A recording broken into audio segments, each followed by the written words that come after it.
자, 오늘 욥기 33장을 열어보겠습니다. 욥기 33장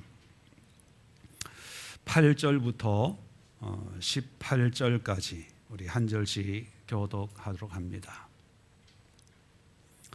욥기 33장 8절로 18절의 말씀. 자, 8절 제가 먼저 읽겠습니다. 그대는 실로 내가 듣는 데서 말하였고 나는 그대의 말소리를 들었느니라.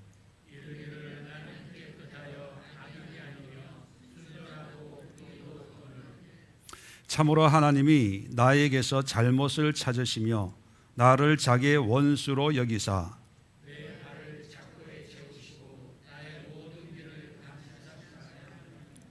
내가 그대에게 대답하리라. 이 말에 그대가 의롭지 못하니 하나님은 사람보다 크심이니라.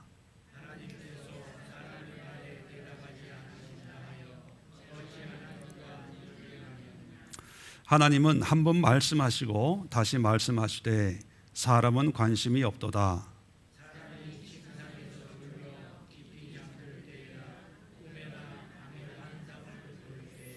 그가 사람의 귀를 여시고 경고로서 두렵게 하시니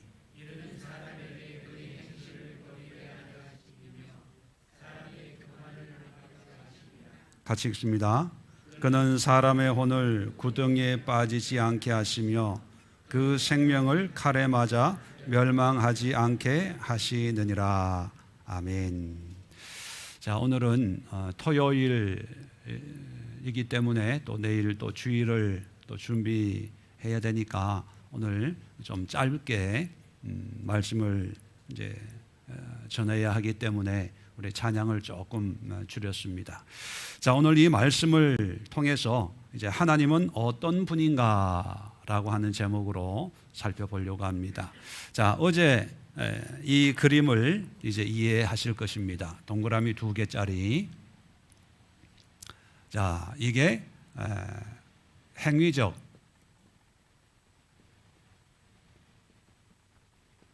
의라면 구원의 의, 이게 다르다고 말씀을 드렸어요.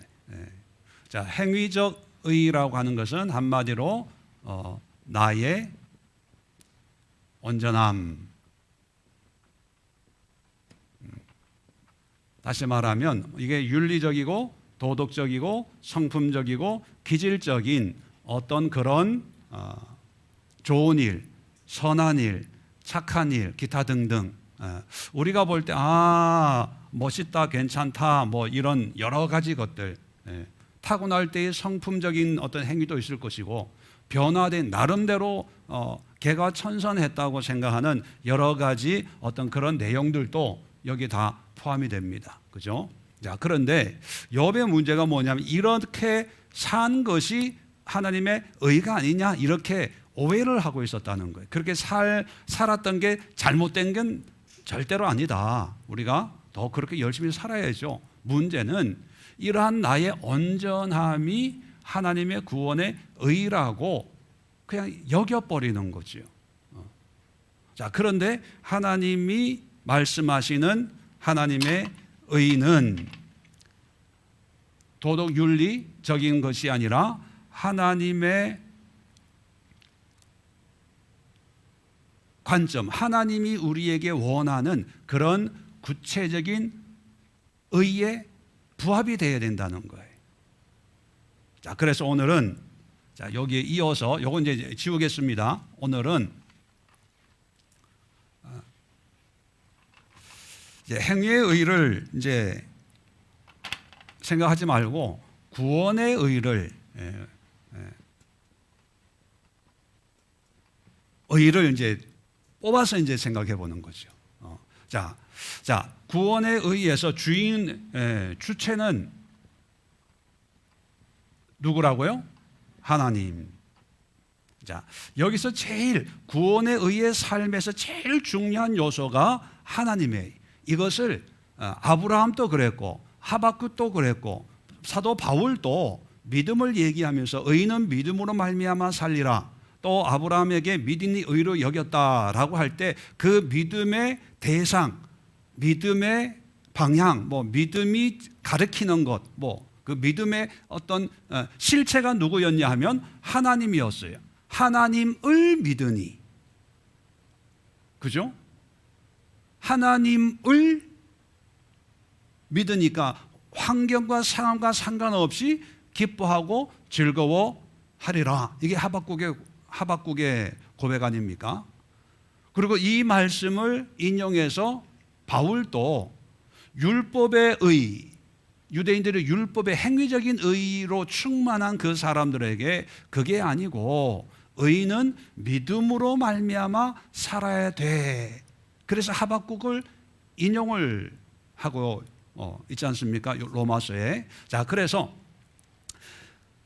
주체가 하나님이라고 하는 것은 이 의는 우리의 어떤 행위로 만들어지는 게 아니라 이 주체이신 하나님이 우리를 여겨주시는 거, 여겨주는 거예요. 아닌데 긴 것처럼 인정해 주는 거예요. 그러니까 우리가 하나님의 자녀가 됐다는 것은 자녀다운 삶을 살기 때문에 하나님의 자녀가 된 게 아니고 삶은 개차반이에요. 사람이 사람을 봐도 저 사람은 아닌 것 같아, 이런 지경이에요. 그럼에도 불구하고 하나님은 우리를 의인이라고 불러주시는 것은 전적인 하나님의 뭐다? 은혜다. 네, 은혜. 자, 이 하나님의 구원의 의 속에 우리가 하루하루 살아갈 때, 그래서 가장 중요한 게 행위입니까? 아니면 우리 마음의 태도입니까? 네. 다시 질문 드릴게요. 구원의 의를 가지고 의인으로 살아갈 때 우리에게 가장 중요한 것이 이제 믿으니까 믿음에 합당한 행위를 어떻게 해야 되냐, 행동을 어떻게 해야 되냐, 이게 중요합니까? 아니면 구원의 의를 이렇게 누리는 이 은혜에 대해서 우리의 믿음의 태도, 하나님만을 바라보고 하나님만을 의지하고 하나님을 기쁘게 하고 하나님과 화평하고, 우리 로마서 5장에 살펴봤잖아요. 예수님으로 즐거워하고 환난 중에도 즐거워하는 이런 행위 이전에 우리의 마음에 이런 태도가 있어야 되잖아요. 우리 마음의 변화가 있어야 되잖아요. 자, 이 태도가 구원의 의를 살아가는 사람들에게 가장 중요한 거예요. 그런데 이런 태도가 만들어지기 전에 우리는 우리 메이드 인 코리아의 어떤 DNA가 작동이 돼요. 그 한국적인, 물론 한국만 그런 건 아니지만 우리가 그런 문화에 살고 있으니까 이런 태도가 완성되기 전에, 작동되기 전에 뭐가 작동이 돼요? 행동이 작동이 돼요. 그래서 예수를 믿는다고 하면 교회 가야 돼. 믿는다고 하면 봉사해야 돼. 뭐 한다고 하면 찬양단에 속해야 되나? 교사해야 되나? 뭐 해야 되나? 자, 그것도 있고, 자, 또 예수 믿으니까 착하게 살아야 돼. 거짓말하면 안 돼. 자, 그런 이 요소들이 이 태도가 만들어지기 전에 우리 안에 이미 내재되어 있던 그 씨앗들이거든요. 여기에 이제 물이 이제 부어짐으로 해서 얘네들이 자라나는 거예요. 자, 얘네들이 잘 자라나면은 뭐라고 그래요? 믿음이 좋다, 은혜 받았네, 신앙이 성장하네. 근데 이게 안 자라면 믿음이 없네, 믿음이 안 자라네. 그리고 사람들이 저 사람은 믿음이 없나 봐, 교회 다니면서 뭐 저래, 드러나는 현상을 보고. 자, 그래서 이 행동이 안 되는 사람은 자기가 믿음이 없다고 아예 여겨요. 그러니까 당장 큰 문제는 안 생겨요. 개인적으로 하나님과의 구원의 관계에 문제는 생기지만 다른 사람들하고 문제는 안 생겨요. 왜? 나는 믿음 없는 사람이니까 뭐. 근데 문제는 이 행동이 다른 사람들 보기에 그래도 믿음의 모습을 갖추고 있는 사람, 대표적인 사람이 누구예요? 욥이에요. 욥. 욥은 자신만만, 어제도 봤지만 누가 고소하려면 고소해. 한번 붙어보자. 하나님의 의의 저울에 내 이 행동을 달아보면 하나님이 아실 거야. 아주 큰 소리 치는 거예요. 근데 이 욥이 결국은 누구 이야기라고요? 우리 이야기라는 거예요. 우리 이야기. 그러니까 이 행동을 아예 하지 말라는 게 아니라 당분간 안 해야 돼요. 천사 신드롬. 예수 믿으니까 난 천사처럼 뭐 힘들어 죽겠는데도 막 사랑이 넘치는 것처럼 막 이러고 속에서 막 욕이 막 올라오는데 그걸 누르면서 나 교회 다니니까 집사니까 권사니까 사람들이 나 교회 다니는 거 다 알아. 그러니까 막 속에 있는 것도 누르면서 막 하하호호 하니까 믿음 생활하는 게 쉽다 어렵다. 믿음 생활하는 게 쉽다 어렵다. 솔직하게 어려워. 목사님은 교회만 있으니까 그렇지요. 직장 생활 해보세요. 사회 생활 해보세요. 안 믿는 사람들하고 믿음 생활하는 게 쉽지가 않아요. 목사님 설교하는 것처럼 그렇게 쉬운 일이 아니라니까요. 왜? 본인은 어려운 거예요. 정말 그분은 목사님 설교 들을 때마다 그런 말이 막 터져 나와요. 왜? 본인이 그렇게 살고 있으니까. 근데 왜 내가 이렇게 믿음 생활이 힘들까에 대해서는 생각을 안 해요. 자, 그런데 성경은 우리의 태도 이것을 다른 말로 표현하는 것이 믿음이에요. 믿음. 믿음이라고 하는 신앙적인 용어를 이제 우리 일상의 용어로 좀 이렇게 바꾸어서 표현한 게 이제 태도죠. 하나님을 의지하고 하나님을 바라보고 하나님으로 만족하고 하나님을 즐거워하는. 그래서 어제도 말씀드렸지만 산상설교에서 얘기되고 있는 전체적인 내용이 그 마틴 로이드 존스 목사님도 항상 빠지지 않고 언급하는 게 뭐냐면 우리 마음의 태도를 얘기하는 거야. 눈엔 눈, 이에는 이. 이게 우리 자아, 우리 마음의 태도에 관한 거야. 온유한 자는 복이 있나니 심령이 가난한 자는 복이 있나니 그 결론이 복이 아니고 우리의 태도가 하나님을 갈망하고 열망하고 하나님의 은혜에 대한 목마른 사슴과 같은 그런 간절함, 열망이 있을 때 임하는 하나님의 은혜에 대해서 얘기하는 거거든요. 그러니까 복이 중요한 게 아니라 어떤 복을 받냐 얘기 아니라 우리의 마음의 태도가 어떠해야 되는가. 이 하나님, 이걸 이제 로마서 개념으로 보면 하나님의 나라거든요.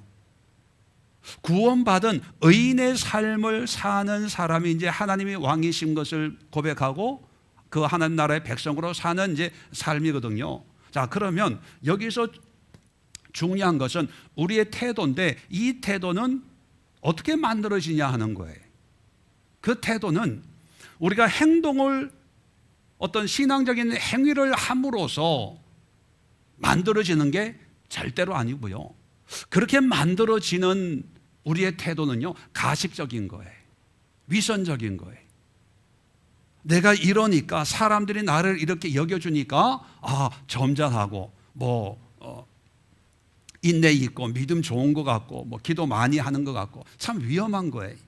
이 태도는 어떻게 만들어지냐 하면 철저하게 나를 의인으로 여겨주신 하나님과의 관계에서 만들어져야 돼요.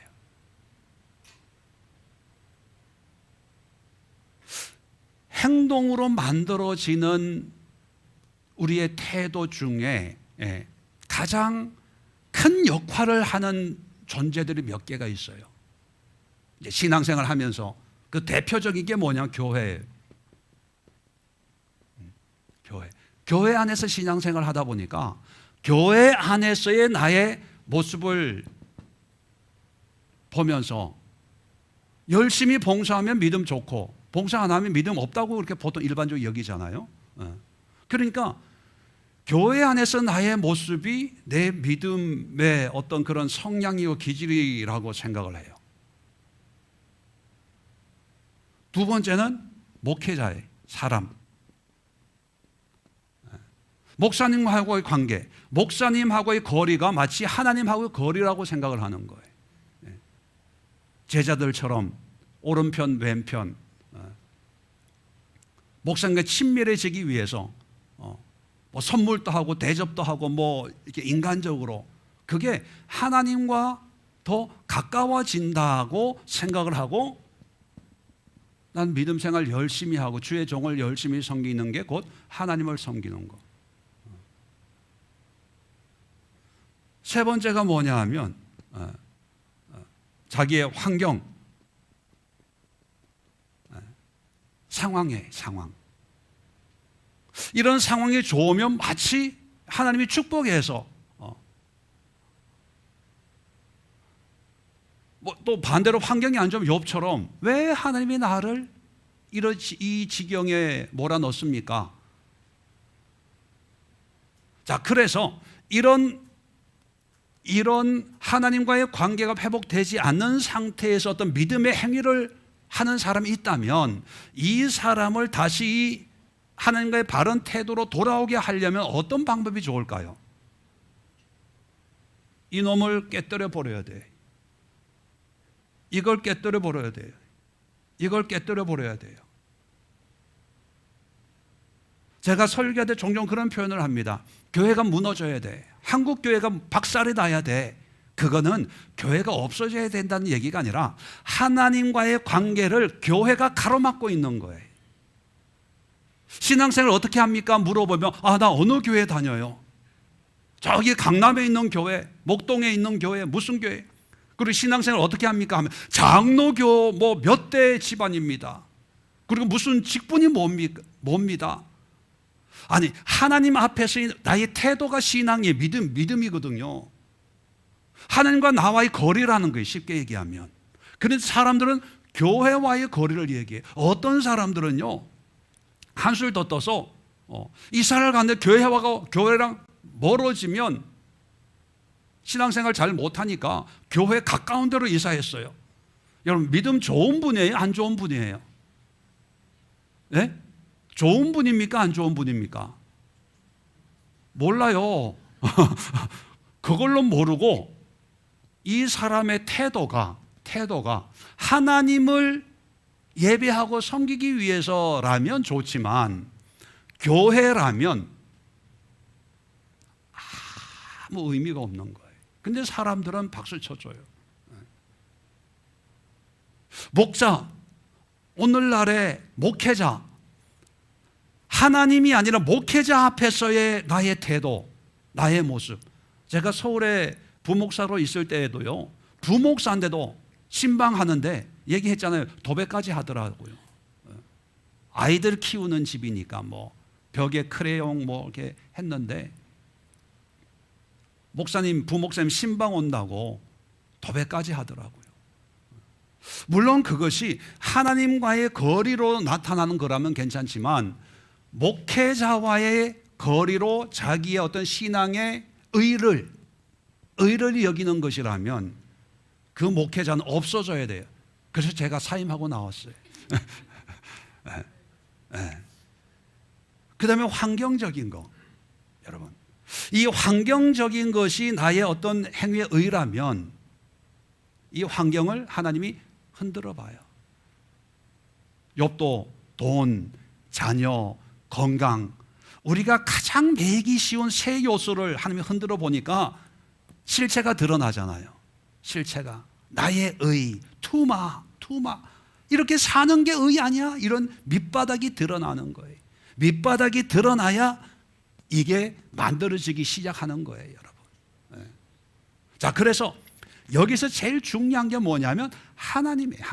하나님을 알고 이게 나와야 되는데, 여기에서 하나님을 알고 하나님의 태도에서 여러 가지, 어제도 말씀드렸죠, 가난하게 살라는 게 아니고 기도만 하고 교회 떠나지 말고 뭐 영성 훈련만 하고 말씀 공부만 하고 21일 기도회만 하고 이렇게 살라는 게 아니라, 이런 모든 교회의 사역은 우리의 마음을, 우리 자아를 하나님의 의인으로 여겨주심에 합당한 삶으로 준비하는 과정이거든요.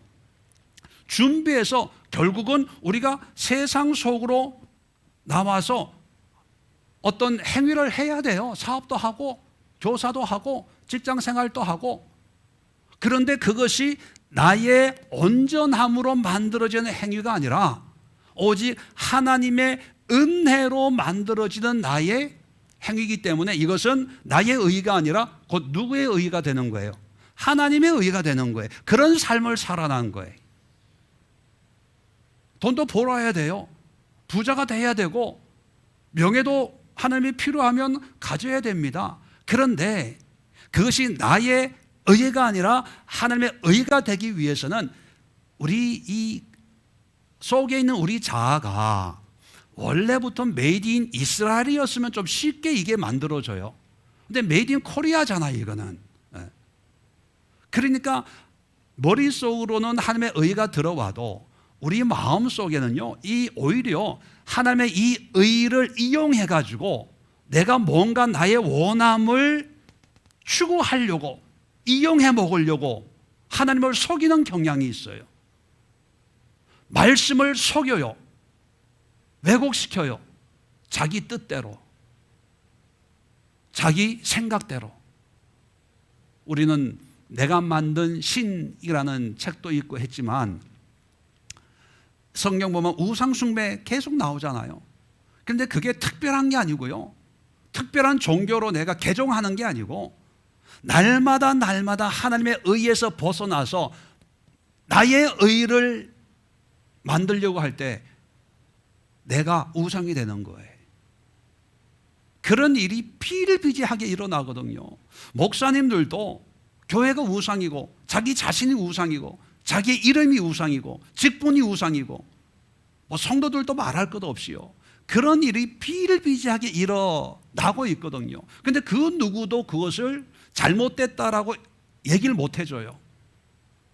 욥도 난리 치는데, 욥도 오늘날 당신이 뭔데, 네가 뭔데, 나에 대해서 얼마나 안다고, 교회가 여기밖에 없어? 목사가 당신만 목사야? 당신만 기도해? 뭐 이런저런 뭐. 그래서 하나님에 대한 나의 태도를 가르쳐주는 교회를 찾는 게 아니라 나의 온전함을 인정해주는 교회를 찾아다녀요. 여러분도 수긍합니까?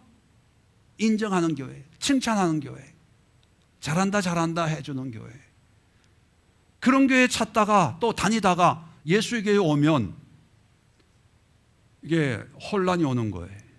지금까지는 문제 없었는데 왜 여기 오니까 다 잘못됐다고 그래. 그래서 적응을 못하고 떠나는 거예요. 결국은 이쪽으로 가는 거죠. 나의 온전함. 아유, 수고하셨습니다. 믿음 좋습니다. 막 하면 뭐 목사님 뭐 필요한 거 뭐 없으세요? 교회 필요한 거 뭐 없으세요? 뭐 내가 하나 뭐 저 우리 교회도 있었어요. 그런데 하지 마세요. 예배 드리고 같이 기도하고 우리 교회 뭐 할 거 아무것도 없어요. 그러니까 그냥 가요. 뭘 해야 되는데, 주방에서 뭘 해야 되는데 주방을 안 맡기는 거예요. 뭐 일을 해야 되는데, 찬양을 해야 되는데, 찬양하시는 분들 보면 나보다 못하거든요. 내가 해야 되는데 안 맡기는 거예요. 뭐 은사가 있는데 안 맡겨요. 안 맡기는 이유가 있어요. 그게 못해서가 아니라 이걸 좀 했으면, 그러면 이걸 하려면 제일 먼저 하나님이 누군가를 알아야 돼요. 자, 오늘 엘리후는 먼저 이 시간이 없어서 엘리후에 대해서 좀 생략을 하고 너무 본론으로 가려고 하는데 좀 설명을 할 필요가 있습니다. 자, 욥의 세 친구가 엘리바스, 또 빌닷, 소발이라고 하는 세 친구가 이제 논쟁을 하다 끝났어요. 우리 첫 시간에 욥기의 개론을, 구조를 우리가 공부할 때, 그러다가 28장에 어떤 주제를 기준으로 해놓고 끝부분에는 욥, 엘리바스, 하나님 세 사람이 이제 담화를 얘기하는 걸로 이제 끝이 나고 결론이 나온다고 말씀을 드렸어요. 자, 그렇다면 이 세 친구 외에 왜 갑자기 엘리후라는 사람이 등장을 했을까? 그래서 어떤 분들은 이 엘리후를 어떻게 이해할까? 크게 두 가지입니다. 이 엘리후도 앞에 나온 세 친구와 별반 다를 바가 없는 사람이다, 그렇게 보는 사람이 있고, 또 반대로 앞에 세 사람과 이게 구조적으로 이게 딱 나눠져 있거든요. 그러니까 욥, 엘리후, 하나님, 이런 순서로 나와 있는 거 보니까 욥과 하나님이 지금 여기서는 이렇게 대립하고 있잖아요. 그 사이에 중간자 역할처럼 엘리후가 짜잔 나타나서 이 욥과 하나님 사이를 연결해주는 연결자 역할을 한다. 그래서 보면 내용도 보면 나중에 38장에 이제 하나님이 폭풍우 속에 나타나는데 37장을 읽어보면 엘리후도 하나님이 어떤 이 자연현상, 폭풍우 뭐 이런 걸 통해서 말씀하지 않냐, 이렇게 연결을 해줘요. 그렇게 보면 세 친구와 똑같은 카테고리로 이해할 수도 있지만, 저는 구조적으로도 보고 또 내용적으로도 보고 위치적으로도 보고, 그리고 결론적으로는 나중에 42장에 보면 하나님이 세 친구에 대해서는 책망을 해요. 그래서 욥에게 가서 회개 제물을 드려라. 근데 엘리후에 대해서는 아무 언급이 없어요. 그리고 세 친구가 말하면 따박따박 욥이 대꾸를 해요. 근데 엘리후에 대해서는 욥의 어떤 반박이 없어요. 그런 걸 보면 이 엘리후가 전하려고 하는 메시지가 다른 세 친구와는 좀 다른 각도에서 우리가 살펴봐야 되지 않을까. 자, 그러면서 자, 오늘 본문을 보면 자, 8절부터 이제 보면 9절, 10절, 11절, 12절은 뭐냐면 엘리후가 욥이 하는 얘기를 인용하는 거예요. 네가 9절에 네가 이르기를 나는 깨끗하여 악인이 아니며 순전하고 불의도 없는데, 10절에 하나님이 나를 원수로 여기고 내 발을 착고에 채우고 이제 고난을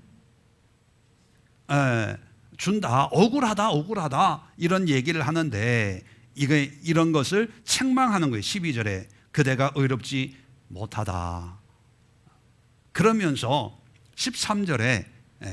13절부터 하나님에 대해서 얘기를 하는데, 자, 14절 봅시다. 하나님은 한 번 말씀하시고 다시 말씀하시되, 한 번 말씀하시고 다시 말씀하신다는 것은요, 하나님은 우리와 소통하고 교제한다는 거예요.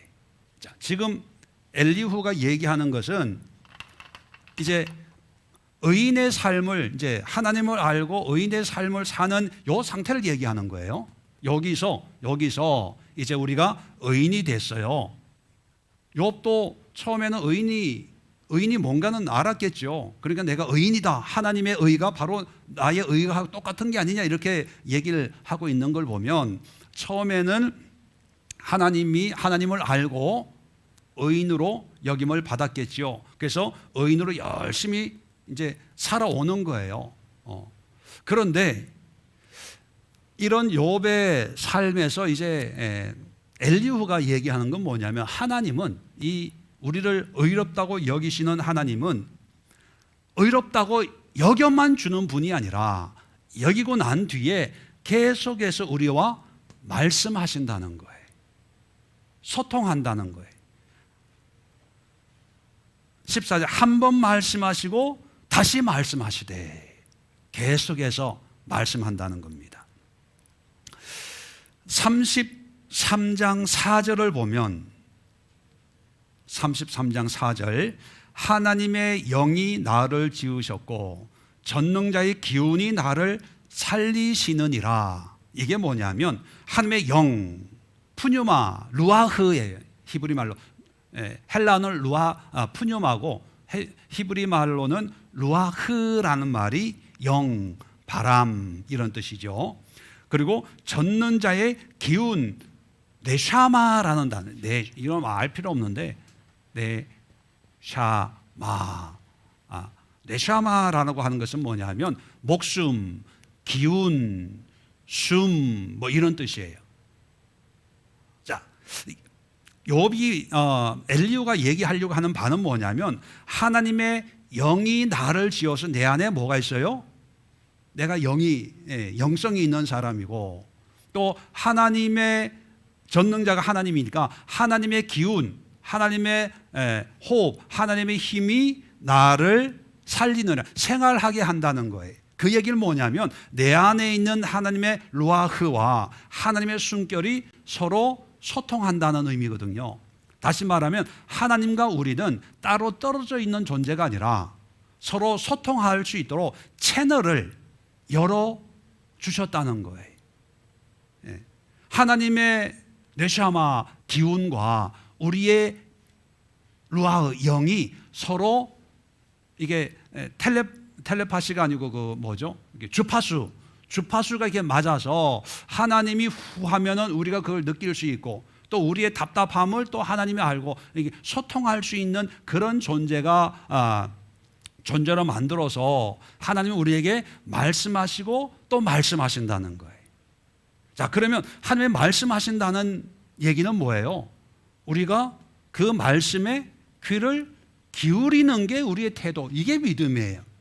믿음이라는 게 뭘 자꾸 하려고 하는 게 아니라, 어떤 상태가 되어지는 게 아니라, 직분이 뭐 진급되는 게 그게 믿음이 아니고요. 믿음이란 하나님 앞에 우리의 태도가 하나님의 말씀하시니까 들어야지, 또 내가 문제가 뭐가 있으니까 하나님 앞에 알아야지, 이런 태도가 믿음인데, 그런데 보세요.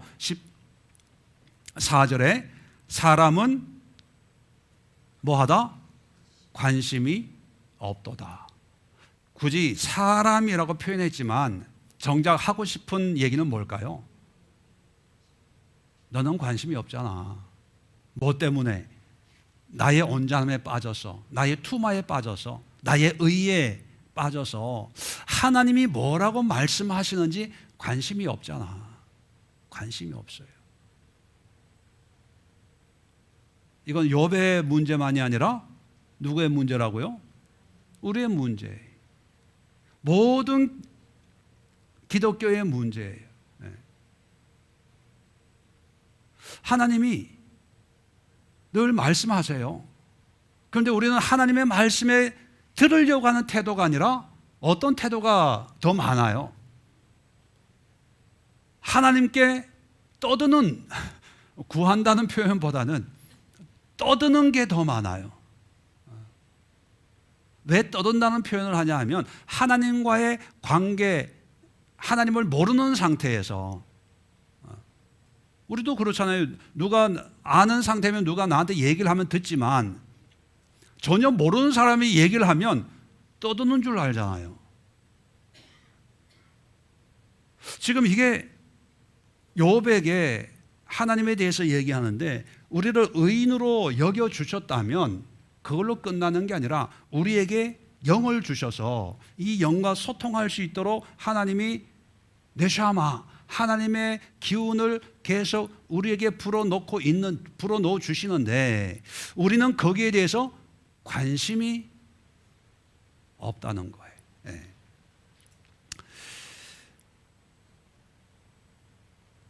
로마서 1장을 또 한번 참고해 봅시다. 로마서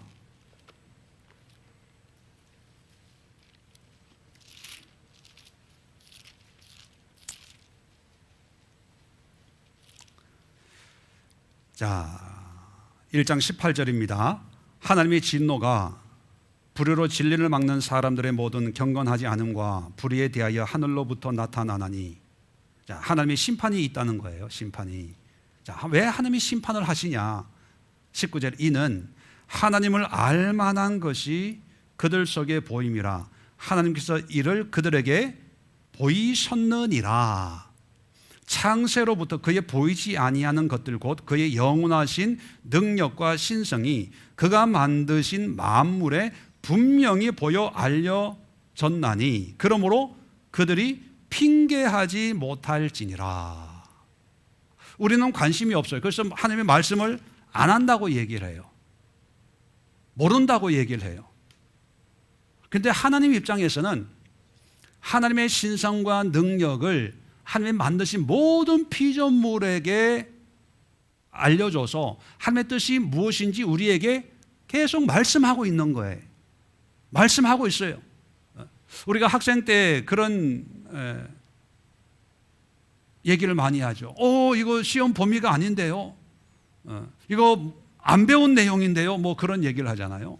자, 만약에 그러면은 뭐 이렇게 다 맞는 정답이라고 뭐 하고 뭐 다른 방법을 취하지만 분명히 가르쳤거든요. 분명히 얘기했어요. 여기에 문제가 나온다고. 한 번 얘기한 게 아니라 매 시간마다 얘기를 했어요. 그런데 학생이 이거 시험 범위가 아닌데요 라고 하면 뭐라고 그러겠어요? 우리가 그 꼴이라는 거죠. 문제는 뭐냐면 하나밖에 없어요. 관심이 없는 거예요. 관심이.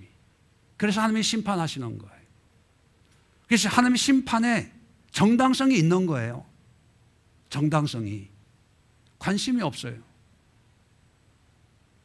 지금 욥도 사람들은 나의 온전함을 보고 대단하다라고 하지만 하나님이 보실 때는 야, 내 말 좀 들어. 내 말 좀 들어.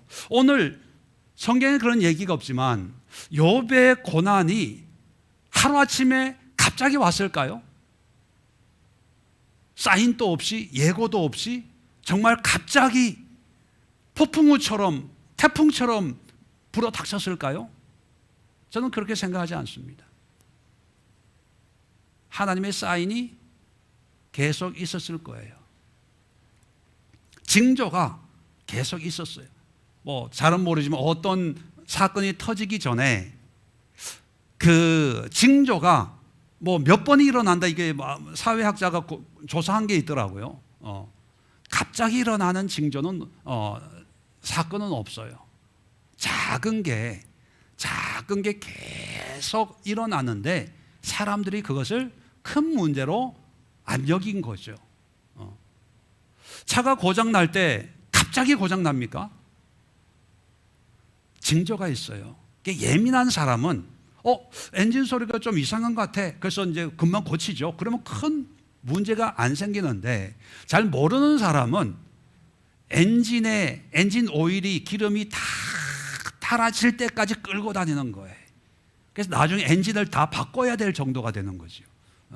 징조가 있어요. 하나님 또 말씀하시는 거예요. 자, 그러면 여기서 우리가 어떤 행동을 하기 전에 여기서 우리의 태도가 뭐가 돼야 됩니까? 말씀하시는 하나님의 말씀에 귀를 기울여야 돼요. 하나님이 뭐를 말씀하시고 어떤 분이고, 그런데 하나님이 말씀하는 방법은 여러 가지예요. 여기도 이제 오늘 본문에 나오지만 15절에 사람이 침상에 졸며 깊이 잠들 때에나 꿈에나 밤에 환상을 볼 때에 그가 사람의 귀를 여시고, 이건 뭐 초자연적인 이런 것만 뭐 언급을 하고 있지만 이런 것도 꿈으로도 말씀하시고 우리에게는 성경으로도 말씀하시고 때로는 사람을 통해서도 말씀하시고 뭐냐면 항상 우리가 하나님께 관심을 가져야 돼. 관심을. 하나님에 대해서. 제가 설교할 때도 그렇고 답답한 게 뭐냐면 하나님에 대해서 관심이 없다는 것. 교회는 나오는데 신앙생활은 하는데 정작 하나님에게 관심이 없어요. 교회 운영에는 관심이 있어요. 교회 재정에는 관심이 있어요. 사람에게는 관심이 있어요. 저 사람 저 옷이 얼마짜리일까? 저 목걸이가 진짜일까? 가짜일까? 저 핸드백은 저거 가짜야. 남대문에서 샀구만. 5만 원 주고. 머리 스타일 뭐 이런 거. 목사님 넥타이 안 보던 건데 뭐 오늘 밥은 점심은 맛있네 뭐. 여기는 참 관심이 많아요. 정작 하나님에게는 관심이 없다는 것이죠. 그리고 하나님께 관심이 없는 것도 없지만 관심이 없기 때문에 뭐냐면 하나님과 소통의 관계가 안 되는 거예요. 소통의 관계. 그저 간단하게 목사님이 설교하는 게 하나님의 말씀이지 뭐. 예, 맞아요. 그렇게 볼 수 있죠. 그렇다면 이 말씀이 나에게 뭘 요구하는가? 에클레시아에서 장로들에게 계속 강조하는 게 뭐냐면 이 말씀이 내 환경, 내 상황에서 뭘 말씀하시는지 이걸 좀 집중적으로 좀 나눔을 하시라. 왜냐하면 주일 예배 때 이게 안 되니까 말씀을 선포하는 것밖에 안 되니까 개개인에게 이 말씀이 들려져서 나의 태도, 나의 습성, 나의 삶의 모양과 모습을 어떻게 바꾸기를 원하는지 하나님의 뜻을 좀 고민하고 나누고 좀 기도하면서 한번 서로 의논해봐라. 이게 돼야 그 다음에 행동이 나오는데 이게 안 되고 행동이 나오니까 다 내가 주인인 거예요. 하나님의 의가 나타나지 않아요. 자, 두 번째. 자, 17절입니다. 왜 하나님이 말씀하시냐? 이는 사람에게 그의 행실을 버리게 하려 하심이며 사람의 교만을 막으려 하심이라. 이게 뭐냐면 하나님의 말씀에는 분명한 의도가 있다는 거예요. 분명한 의도. 대충 심심해서 하나님의 한마디 하는 게 절대로 아니라는 거예요. 여러분, 욥의 고난에도 하나님의 분명한 의도가 개입이 되어 있나요? 지금까지 살펴보면서 되어 있죠. 욥의 투마를 하나님의 ጼ데크로 바꾸기 위해서. 이게 욥기의 주제는 욥의 고난이 아니라 의예요. 의, 신앙. 그 바른 신앙을 심어주기 위해서 고난을 주는 거예요. 그러면 우리에게 임하는 어떤 고난의 문제에도 하나님의 메시지가 있을까요? 없을까요? 분명히 있어요.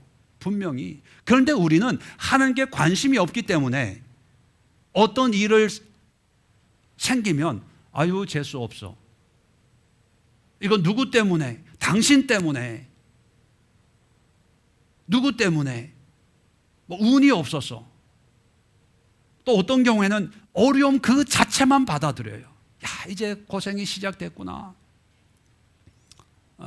어려움이 시작됐구나. 이제 몇 년 동안 이제 빡빡 겨야 되겠구나. 그 일 자체 우리가 이 안에 산다. 우리가 믿는다고 얘기하잖아요. 하나님의 자녀라고 얘기하잖아요. 하나님의 구원의 의 속에 살고 있는데도 불구하고 여기서 하나님이 계속 하나님의 자녀들에게 말씀하고 있는데 그 말씀하는 것이 환난이나 어떤 말씀이나 꿈이나 뭐 삶의 문제나 뭐 여러 가지 아이들을 통해서도 말씀하시고 남편 통해서도 말씀하시고 직장의 일을 통해서 말씀하시는데 거기에 대해 관심이 없다 보니까 이 일을 일로만 여기는 거예요. 그러니까 문제가 된다는 얘기예요. 그러니까 하나님은요 성경을 통해서도 말씀하지만 여러 가지 예수님도 하늘 나는 참새 한 마리를 보면서 하나님이 우리를 이렇게 먹이시는구나. 그죠? 하나님 음성을 듣는 거예요. 드레핀 백합화를 보면서도 야, 솔로몬의 영광보다 하나님이 하시는 게 더 영화롭구나. 이렇게 우리를 입히시는구나. 모든 보험사를 통해서 하나님의 음성을 들으셨거든요. 그렇다면 우리도 그런 훈련을 해야 되지 않을까요? 그냥 어렵다, 힘들다, 뭐 재수 없다, 뭐 또 사고 쳤네, 어떻게 이걸 수습하지? 그게 아니라 이런 걸 통해 하나님이 나에게 뭘 말하는지, 내 안에 있는 욕심, 내 안에 있는 탐욕, 물욕, 교만, 이런 것. 여기 오늘 본문도 보세요. 하나님이 이렇게 하는 게 뭐냐면 그의 행실을 버리게 하려 하심이라. 그의 행실을, 삶을 바꾸는 거예요. 하나님의 구원의 의의 삶으로, 의인으로 행실을 바꾸는 거예요. 그리고 사람의 교만을 막으심이라. 나의 온전함, 나의 나 이거를 꺾기 위해서 하나님이 말씀하는데 사람들이 안 들어요. 그러니까 결론은 뭐예요? 행실이 바뀝니까? 안 바뀌어요. 겸손해집니까? 안 겸손해져요. 오히려 고난을 극복한, 뭡니까 이게, 어려움을 극복한 입지전적인 자수성가형의 어떤 그 능력 있는 사람인 것처럼 더 교만해져요. 이런 어려움도 내가 극복했습니다. 한때 내가 이렇게 힘들었는데 이렇게 했습니다. 자기를 드러내는 어떤 그런 인간 승리의 모습으로 변질돼 버리는 거예요. 하나님이 그런 고난을 준 목적이 그게 아닌데. 세 번째가 뭐냐면, 자 계속해서 18절에 보면 그는 사람의 혼을 구덩이에 빠지지 않게 하시며 그의 생명을 칼에 맞아 멸망하지 않게 하시느니라. 자, 결론적으로 하나님이 구원의 의인으로 사는 우리를 여러 가지, 때로는 좋은 일로도 인도하지만 또 고난의 삶으로 인도하잖아요. 사업이 어려울 때가 있어요. 뭐 이런저런 인생을 사는데 하나님이 이 의인의 삶을 살면서 하나님이 나를 심판하려고 하나? 나를 혼내키려고 하나? 뭐 이런 생각은 들 수 있지만, 그러나 우리가 믿는 하나님은 어떤 분이냐면 우리를 구원하시려고 하는 분이에요. 구원. 저주하려고 하는 게 아니라 고생 좀 직사게 해봐라, 이런 마음으로 우리에게 고난을 주는 분이 아니라 우리를 구원하시는 분이에요. 사람의 혼을 구덩이에 빠지지 않게 하기 위해서 여러 가지로 하나님이 역사하는 거예요. 결국은 뭐냐면 하나님이 우리를 잘되게 하기 위해서, 잘되게 하기 위한 것이 하나님의 목적이에요. 그런데 이런 하나님을 모르는 사람들은 하나님에 대해서 두려워요.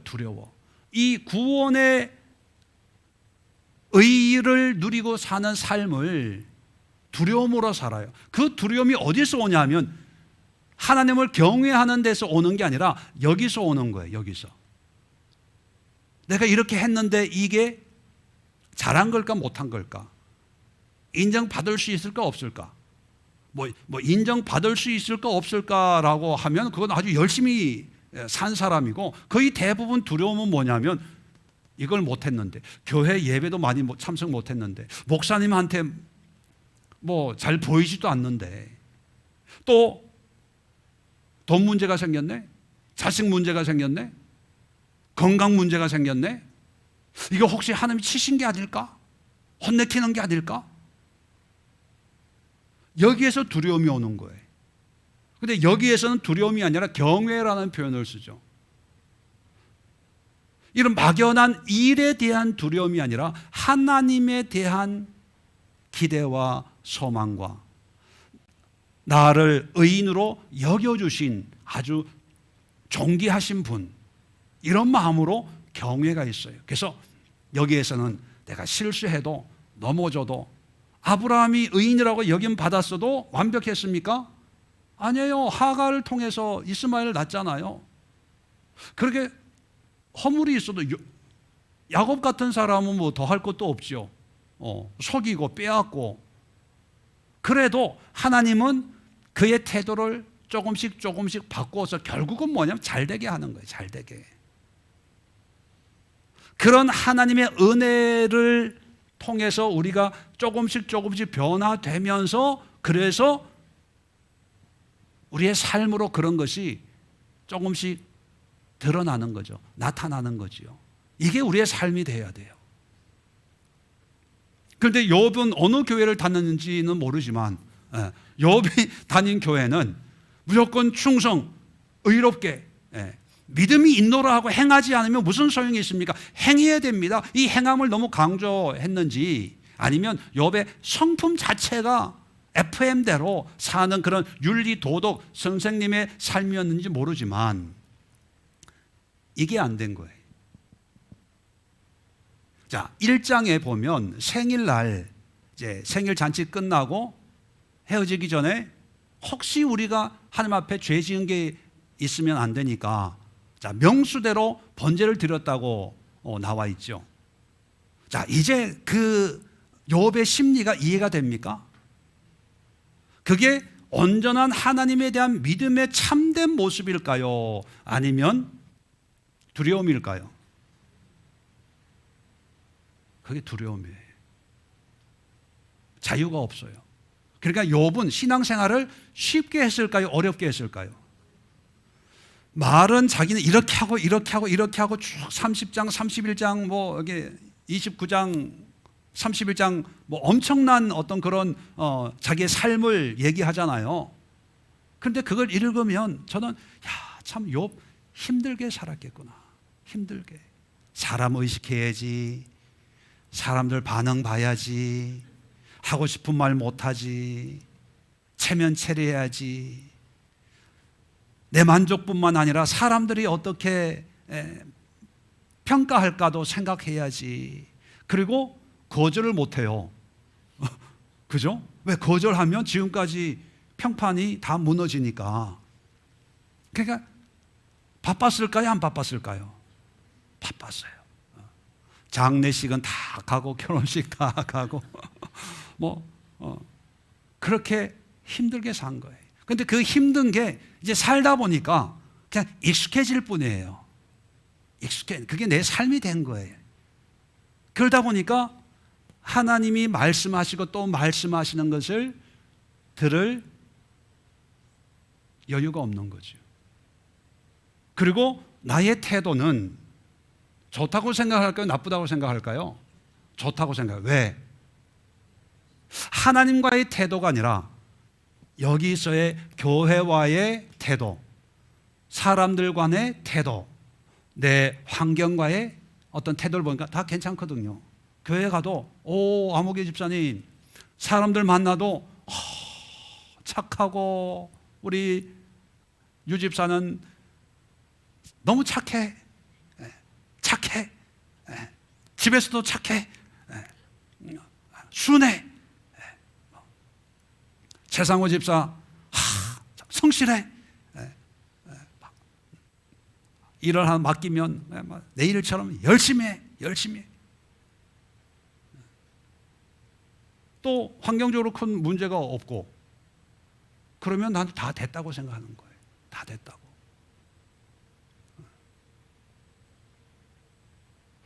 그런데 다 됐다고 생각하는데 이제 문제가 하나 생깁니다.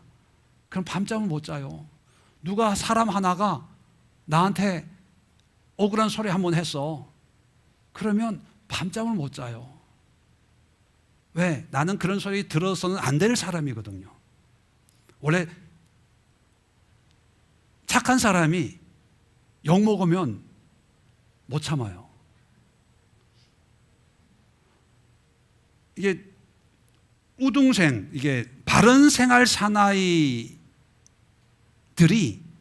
욕 먹는 걸 너무 싫어해요. 그래서 내가 착하게 행동하는 이유 중에 하나가 뭐냐면 욕 먹지 않기 위해서 그냥 내가 착하게 하는 거예요. 왜? 이거니까. 사람들한테는 그냥 좋은 게 좋은 거예요. 좋은 게. 내가 손해보더라도 좋은 게 좋은 거예요. 왜? 이게 중요하니까. 교회, 하나님이 있는지 없는지 몰라요.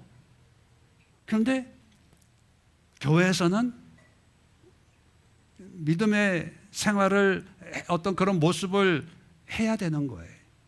그래 내가 편한 거예요. 어차피 신앙생활 하니까. 근데 이게 다 나의 온전함, 투마라는 거. 투마. 하나님하고의 관계가 없어요. 죄송하지만. 참 이게 비극이에요. 근데 이걸 아무도 몰라요. 문제가 터져도 욥기니까 이제 하나님에 대해서 하지만 보통 사람들은 그냥 이겨나가는 거예요. 내가 이겨나가는 거예요. 병 있으면 좋은 의사 찾아서 그냥 치료받고, 자식 문제 생겼으면 뭐 니도 시집 가봐라, 니도 장가 가봐라, 부모 마음 알겠지 하고 참고 그냥 견디는 거고, 교회 뭐 여기만 교회인가, 뭐 널린 게 교회인데 뭐 굳이 다 그렇게 살아가요. 다 그렇게. 그러면서 점점 다 자아가 더 강해지다 보니까 하나님의 의가 개입될 여지가 없어요. 요즘에는 여지가 없어. 이런 신앙의 모임이 교회를 형성하고 있는 거예요.